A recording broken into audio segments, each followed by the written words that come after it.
Hello everyone, welcome to my YouTube channel.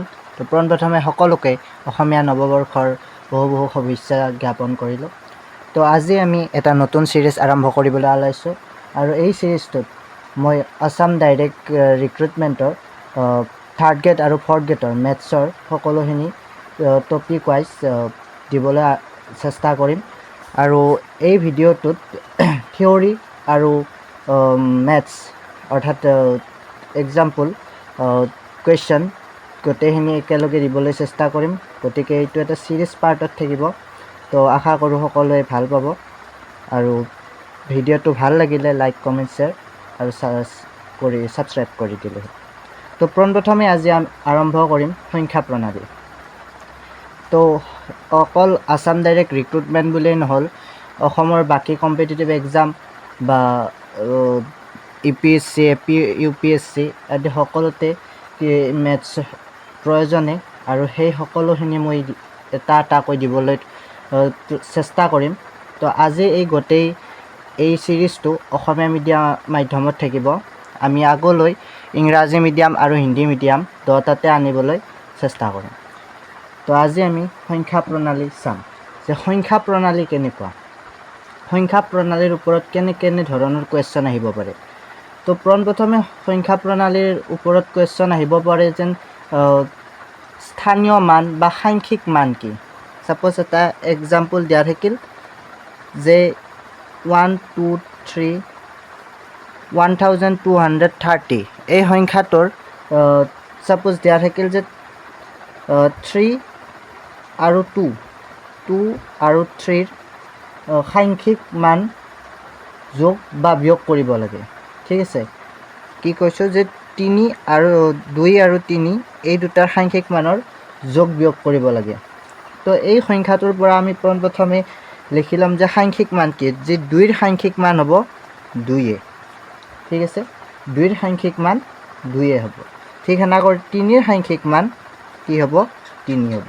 এতিয়া direct এই দুটা যোগ কৰি দিলে যিটো এনচাৰ হয় সেইটো আমি পাই যাম।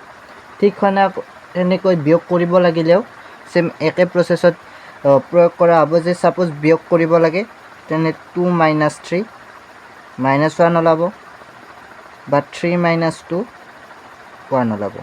যিকৈ কৰা কিয় নহওক, এইটো সাংখ্যিক মান দিয়া থাকিলে যিটো সংখ্যা যি দুটা সংখ্যাৰ উলিয়াব দিয়ে সেই দুটা সংখ্যা জাষ্ট এট ইজ যোগ বা বিয়োগ কৰিলে হ'ল। ইয়াৰ লগতে আমি স্থানীয় মান বুলি আগতে পাই আহিছিলোঁ যে ক্লাছ যিসকলে প্ৰাইভেটত পঢ়িছিল সেইসকলে ক্লাছ 5তে পাইছিল আৰু যিসকলে চৰকাৰী মিডিয়ামত আছে তেওঁলোকেও ক্লাছ 3 বা ক্লাছ 4 আই থিংক 6 এনেকুৱা ধৰণত পাইছে যে স্থানীয় মানৰ যোগফল।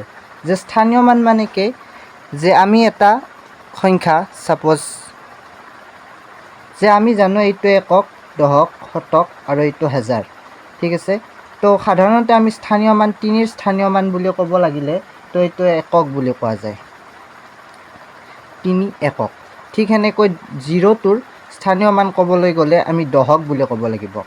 যে কাৰণ কিয় একক দশক অৰ্থাৎ এইটো যদি 0 নহয়, এইটো কিবা যিকোনো এটা সংখ্যা হ'লেহেঁতেন, যেন সাপোজ 3 2 তো 2ৰ লগত কি হৈছে 10 ইনটু হৈ আছে অৰ্থাৎ 20। ঠিক আছে, আৰু 20ৰ লগত এই +3 হৈ এইটো কি হৈছে 23। আৰু ঠিক এনেকৈ আগৰকেইটা আছে যেন 7টোৰ স্থানীয় মান কি হ'ব, শতক অৰ্থাৎ 7 ইনটু কি আছে 100। তো 100টো কি হৈছে 700। এতিয়া এইখিনি আহিল কেনেকৈ যে 23 + 23 তো 7 2 30 3। ঠিক সেনেকৈ 3ৰ সাংখ্যিক মান কি হ'ব 1000। তো 3 ইনটু 1000, তো 3 ইনটু 1000 মিনছ 3000। এতিয়া এইটো যদি ইয়াৰ লগত আমি যোগ কৰি দিওঁ তো আমি পাম 3723। তাৰমানে এই সকলোবোৰ সংখ্যা প্ৰথম একক অৰ্থাৎ 1, যে 3 পূৰণ 1 হৈ আছে। নেক্সট এতে যদি সংখ্যা লৈ আমি 3 বা 4 লওঁ তে এইটোৰ লগত 10, এইটোৰ লগত 100, এইটোৰ লগত 1000। ঠিক সেনেকুৱা আগৰ যদি কিবা বেলেগ সংখ্যা থাকে একেদৰে পূৰণ হৈ থাকে এনেকৈ আমি স্থানীয় মান নিৰ্ণয় কৰিব পাৰোঁ যে যদি স্পেচিফিকলি সোধে যে 2ৰ স্থানীয় মান কি হ'ব যে ইটাৰটোত আগৰ এক্সাম্পলটো যদি চাওঁ আমি যে 1230 এই সংখ্যাটোৰ 2ৰ স্থানীয় মান কি তো আমি ক'ব লাগিব শতক অৰ্থাৎ 200 বা 2 শতক সেনেকৈ ক'লেও হ'ব ঠিক আছে সো এইখিনি হ'ল সাংখ্যিক আৰু স্থানীয় মানৰ ওপৰত এটা আভাস তো এতিয়া আমি চাম যে মৌলিক সংখ্যানো কি মৌলিক সংখ্যা বুলি ক'বলৈ হ'লে আমি যদি ডেফিনেশ্যন ৱাইজ দিবলৈ যাওঁ তে মৌলিক সংখ্যা হৈছে এনে এটা সংখ্যা যাৰ উৎপাদক 1 আৰু সংখ্যাটো নিজে হয় ফৰ এক্সাম্পল যে কি হ'ল যে মৌলিক সংখ্যা ডেফিনেশ্যনটো হ'লে যি সংখ্যাৰ উৎপাদক 1 অৰ্থাৎ 1 আৰু সংখ্যাটো নিজে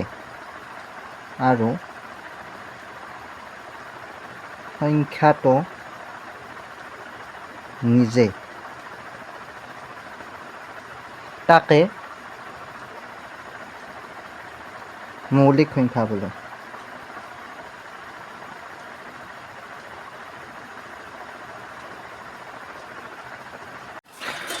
সো এতিয়া আমি উদাহৰণটো চাই লওঁ যে উদাহৰণবোৰ হ'ল যেন 2 পূৰণ 1 কৰিলে আমি কি পাম 2 পাম ঠিক সেনেকৈ 3 পূৰণ 1 অৰ্থাৎ 3 পাবলৈ ইয়াত বাহিৰে বেলেগৰ লগত যদি আমি যি সংখ্যাৰ লগত পূৰণ নকৰিকো আমি বেলেগ সংখ্যাৰ লগত পূৰণ কৰিলে 3 নাপাওঁ আৰু এই গোটেইবোৰ একোটা উৎপাদক সো এইবোৰ হৈছে সাধাৰণ সংখ্যা যি মৌলিক সংখ্যা বুলি কোৱা হয় আৰু বাকিটোক যৌগিক বুলি কয় অৰ্থাৎ যৌগিক হ'বলৈ দুটাতকৈ বেছি থাকিব লাগিব উৎপাদক বেছি থাকে ফৰ এক্সাম্পল 4 into 1 আৰু 2 into 2 সো আমি লিখিব পাৰোঁ 2 into 2 is equal 4 and 4 into 1 is equal 4 তো এনেকুৱা ধৰণৰ এক্সাম্পল আমি পাম যে মৌলিক সংখ্যানো কি কামত ব্যৱহাৰ হ'ব যে মৌলিক সংখ্যাবোৰ ব্যৱহাৰ হয় এনেকুৱা ক্ষেত্ৰত য'ত আমি সাপোজ আমি উৎপাদক উলিয়াব লাগে বা লসাগু উলিয়াব লাগে বা গসাগু উলিয়াব লাগে তো এনেকুৱা ক্ষেত্ৰত মৌলিক সংখ্যা আমি জানিব লাগে আৰু কি বস্তু কিনো ইয়াৰ ব্যৱহাৰ সেইটো আমি জানিব লাগে আমি আগলৈ গসাগু লসাগু উলিওৱাত কিদৰে ব্যৱহাৰ হয় তো আৰু ভালদৰে চাম সো এতিয়া আমি চাম যেন সাপোজ আমাক সংখ্যা দিয়া থাকিল যে 2 into 131 into 356 into 3175 এই দীঘল সংখ্যাটোৰ যে ক'লে যে এককৰ ঘৰত কি বহিব যে এই দীঘল সংখ্যাটোৰ এককৰ ঘৰত কি বহিব যে এককৰ ঘৰত কি বহিলে আমি ডাইৰেক্ট এইটো সংখ্যাৰ এককত 5 আছে এনেকৈ লিখিলে নহ'ব যে এই কি কৈছে কুৱেশ্যনটো যে এই গোটেই সংখ্যাটোৰ যিটো এটা এনচাৰ ওলাব সেই এনচাৰটোৰ এককৰ ঘৰতনো কি বহিব সেইটো আমাক ক'বলৈ দিছে সো ইয়াৰ কাৰণে কি কৰিম যে আমি এককৰ ঘৰৰ উলিয়াব লাগিলে গতিকে আমি এই চাৰিওটা সংখ্যাৰ এককৰ সংখ্যাকেইটা প্ৰথম চিন দিলোঁ তো এতিয়া এই এককৰ সংখ্যাকেইটা আমি পূৰণ কৰিম জাষ্ট যে 2 into 1 into 6 into 5 এইটো 42ৰ এককৰ সংখ্যা 2 131ৰ এককৰ সংখ্যা 1 356ৰ এককৰ সংখ্যা 6 and 3175ৰ এককৰ সংখ্যা 5 তো এতিয়া এইটো যেতিয়া আমি গোটেই কেলকুলেশ্যন কৰি ল'ম তেতিয়া আমি পাম 60 এতিয়া 60ৰ এককৰনো সংখ্যা কি 0 তো ইয়াৰ অৰ্থাৎ এই গোটেই সংখ্যাটো যেতিয়া আমি পূৰণ কৰি উলিয়াম এই গোটেই সংখ্যাটোৰ এককৰ স্থানত থাকিব 0 তো এইদৰে আমি কুৱেশ্যনবোৰ কৰিব পাৰোঁ যে এনেকুৱা দীঘল সংখ্যাৰ এককৰ স্থানৰ অংক উলিয়াবলৈ দিলে আমি এইদৰে এই সূত্ৰ বা এই প্ৰচেছটো ব্যৱহাৰ কৰি আমি সংখ্যাবোৰ উলিয়াম সো ইয়াৰ ওপৰতো মই আৰু কুৱেশ্যন দিম নেক্সট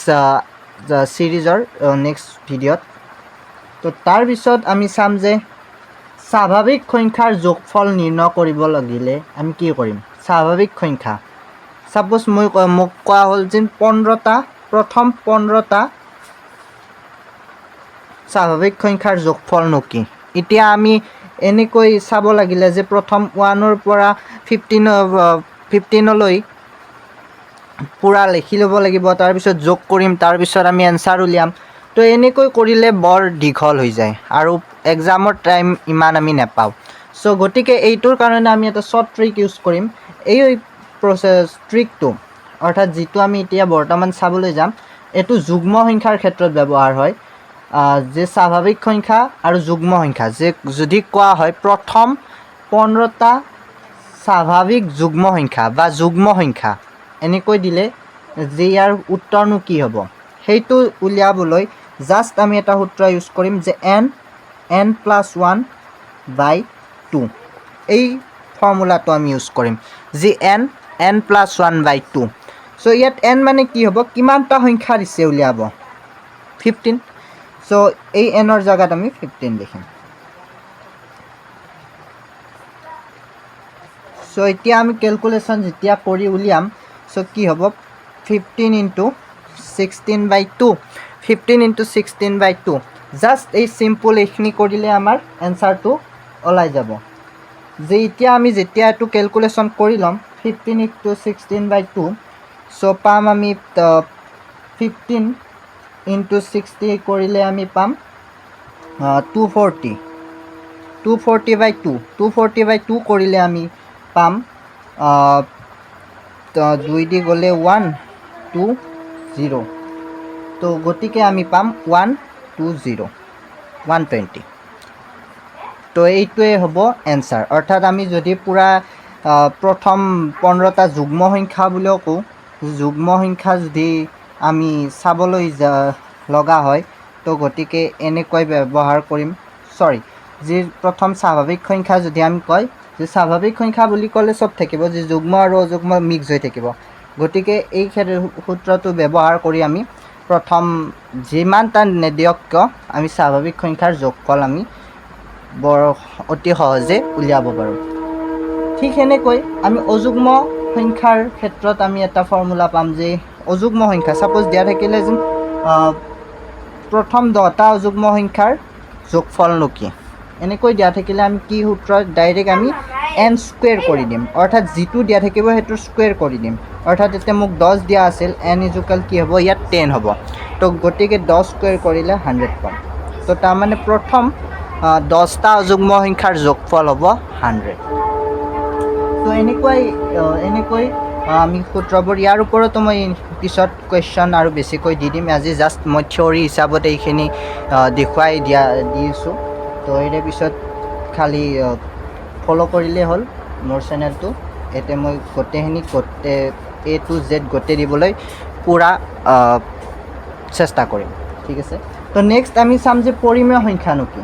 তো পৰিমেয় সংখ্যা আমি আগতে পাই আহিছোঁ যে পৰিমেয় সংখ্যা কি, যি সংখ্যাবোৰক p/q আকাৰত প্ৰকাশ কৰিব পাৰি। যি সংখ্যাবোৰ p/q, ঠিক আছে, p/q য'ত q ≠ 0, তাৰমানে q 0 হ'ব নোৱাৰে, q কেতিয়াও 0 হ'ব নোৱাৰে। ঠিক আছে। যি সংখ্যাক p/q আকাৰত প্ৰকাশ কৰিব পাৰি সেইবোৰেই হৈছে কি পৰিমেয় সংখ্যা। ফৰ এক্সাম্পল আমি চাব পাৰোঁ যে 1/2, ঠিক আছে, p আৰু q 0 হোৱা নাই, গতিকে এই এটা পৰিমেয় সংখ্যা। ঠিক তেনেদৰে 3/2, এইটোতো 0 হোৱা নাই q, গতিকে এইও এটা পৰিমেয় সংখ্যা। তেনেকৈ আমি যিমানে কি নলওঁ কিয় য'ত 0 নহয়, qটো য'ত 0 নাথাকে তাক আমি পৰিমেয় সংখ্যা বুলি ক'ম। ঠিক আছে। তো তাৰপিছত আহে আমি আৰু এটা কুৱেশ্যন আহি থাকে যে এই সংখ্যা প্ৰণালীতে যে পৰিমেয় সংখ্যা আৰু অপৰিমেয় সংখ্যাৰ পূৰণফল কি হয়। চ' এনেকুৱা কুৱেশ্যন আহি থাকে যেন এক্সাম্পল দিব দে ফৰ MCQ সোধে যে পৰিমেয়, আৰু মই ফৰ পৰিমেয়টোক মই p হিচাপত ল'লোঁ, জাষ্ট এনে বুজাৰ কাৰণে মই লৈছোঁ, আৰু অপৰিমেয়ক ছাপ'জ a হিচাপতে ল'লোঁ। চ' এই পৰিমেয় আৰু অপৰিমেয় সংখ্যাৰ লিখি লওঁ আমি যে পৰিমেয় পূৰণ অপৰিমেয়। অৰ্থাৎ পৰিমেয় সংখ্যা এটা যেনে p/q আৰু অপৰিমেয় সংখ্যা এটা। অপৰিমেয় কি, অবভিয়াছলি পৰিমেয়ৰ বিপৰীতটো হ'ব। সো পৰিমেয় আৰু অপৰিমেয় সংখ্যা যেতিয়া আমি পূৰণ কৰিম আমি কেতিয়াবা পৰিমেয় আৰু কেতিয়াবা অপৰিমেয় পাব পাৰোঁ কিছুমান ক্ষেত্ৰত আমি পৰিমেয় সংখ্যা পাম আৰু আন কিছুমান ক্ষেত্ৰত আমি অপৰিমেয় পাম তো আমি ডাইৰেক্ট ক'ব নোৱাৰোঁ যে আমি পৰিমেয় পাম বা ডাইৰেক্ট ক'ব নোৱাৰোঁ যে আমি অপৰিমেয় পাম নেক্সট আৰু এটা কুৱেশ্যন আহি থাকে যে 100তকৈ কিমানটা 100তকৈ তলত অৰ্থাৎ 100তকৈ সৰু কিমানটা মৌলিক সংখ্যা আছে আমি এইমাত্ৰ মৌলিক সংখ্যাৰ বিষয়ে জানিলোঁ যে 100তকৈ সৰু কিমানটা মৌলিক সংখ্যা আছে এনেকুৱা কুৱেশ্যন হ'ব পাৰে যে আমি জানিব লাগিব যে 100তকৈ সৰু মাত্ৰ 25টা মৌলিক সংখ্যা আছে ঠিক আছে 100তকৈ সৰু মাত্ৰ 25টা মৌলিক সংখ্যা আছে এইটো ডাইৰেক্ট কুৱেশ্যন হৈ যাব পাৰে ইম্পৰ্টেণ্ট কুৱেশ্যন এইবোৰ যে ডাইৰেক্ট MCQ আহিব পাৰে যে 100তকৈ সৰু কিমানটা মৌলিক সংখ্যা আছে এইটো এনেকুৱা নহয় যে আসাম ডাইৰেক্ট ৰিক্ৰুটমেণ্টতে আহিব পাৰে যেন ADR এই আসাম পুলিচ এইবোৰত আহিব নোৱাৰে এনেকুৱা নহয় এইবোৰ যিহেতু মেথছ হয় তো চাৰিওবাগে সুধিব পাৰে কেতিয়াবা কিছুমান কুৱেশ্যন পেপাৰ ইজিকৈ দিয়া যায় কিছুমান বৰ ইজি কুৱেশ্যন আহে তেতিয়া আহি যাব পাৰে সো নেক্সট আৰু এটা ৰৈ যায় আমাৰ যি দশমিক সংখ্যা ঠিক আছে মই ইয়াতে লিখোঁ যি দশমিক সংখ্যা সাপোজ যেন 15 তো এই সংখ্যাটো আমাক কিছুমান অপশ্যন দিয়া থাকে যে প্ৰথম suppose 1.5 into 10 to the power 6 যে 1 নেক্সট অপশ্যন সাপোজ দিয়া থাকিল 1.5 into 10 to the power -3 1.5 into 10 to the power -2 এনেকুৱা দিয়া থাকিব পাৰে সো এইটো আমি উলিয়াম কেনেকৈ যি কোনটো শুদ্ধ হ'ব সেইটো কেনেকৈ উলিয়াম তো হেতুৰ কাৰণে আমি সদায় মনত ৰাখিম যে যদি দশমিকটো পিছুৱাই যায় দশমিকটো যদি পিছুৱাই যায় তেতিয়া সদায় নিগেটিভ চিন এডাল আহিব অৰ্থাৎ বিয়োগ চিন এডাল আহিব ঠিক আছে কাৰ ওপৰত যি 10ৰ সদায় 10ৰ পাৱাৰ হৈ আহিব আৰু পাৱাৰটো লিখিম কেনেকৈ যি কিমান ঘৰ দশমিকটো পিছুৱাই গৈছে অৰ্থাৎ এটা সংখ্যাৰ পিছত যাব লাগিব যেতে দেখিছো আমি 15 টো আছে তো এই 1ৰ পিছত দশমিকটো আমি আনিব লাগিব তে গতিকে আমি কিমান ঘৰ পিছুৱাব লাগিব 1 ঘৰ 2 ঘৰ 3 ঘৰ 4 ঘৰ অৰ্থাৎ আমি একেলগে আনিলে 4 ঘৰ পিছুৱাব লাগিব অৰ্থাৎ ইয়াৰ এনসাৰ হ'ব